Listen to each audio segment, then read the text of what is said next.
But here comes one of Army's best, if not their best wrestler, definitely one of the most experienced in Russ Parsons. Russ is a classic, just in your face, constantly battling. He's going to steamroll you. Wait till you're tired, continue to fight. He's just a bulldog in there. Never stops moving and really gets his opponent. Once he gets that advantage with sort of that conditioning, or you see he has that quickness edge, he's really just going to make you pay for it.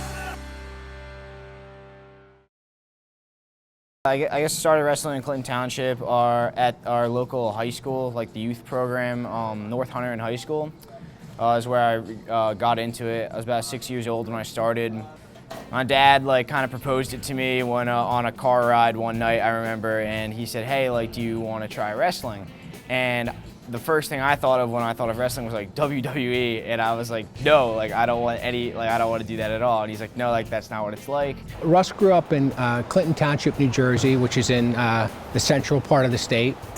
And we're very fortunate because there was a lot of teams, a lot of midget teams, a lot of club teams. So we had a lot of different avenues that he could take. And so he started off with the local North Hunter Midget Youth League. And one of the great things was his uncle was a coach. And his uncle allowed me to help coach Russ. And so he was there from, I guess, second grade to about fourth or fifth grade. At first, I met Russ. Well, I saw Russ at a wrestling tournament in 8th grade, and around where we live, and he was demolishing everyone in the tournament, and I was just happy I wasn't in the same weight class as him. And then finding out that hey, it was the same kid that I saw back in 8th grade, and he was on the same team as I was in high school.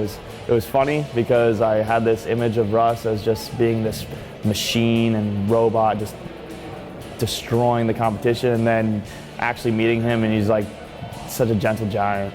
Russ and I were on the New Jersey national dual team together before I went to Blair, and before I was on the team, I saw him around a couple times, and he was just real stern-faced, didn't mess around, was cutting a lot of weight.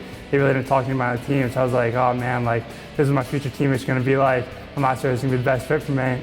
And about 10 minutes after weigh-ins, Russ had some food and a drink, and he was the most lively, funniest guy on the team. Freshman year in high school, we were signing yearbooks, and Russ signed it, and I read it a couple of days later, and it started off with, "Jack, when I first met you, I didn't really like you at all. But when you joined my wrestling team at Blair Academy, I've learned to love you and appreciate you. Can't wait to wrestle with you next 3 years." And then 8 years, so. What really made me want to come to West Point was I wanted to help build this winning culture, this tradition of excellence. I wanted to help build that.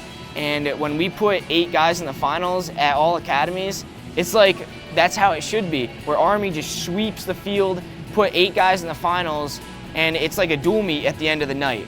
That's the kind of winning culture that I wanted to be a part of. We took a trip up to visit West Point, and we were here in the gym for maybe about 45 minutes.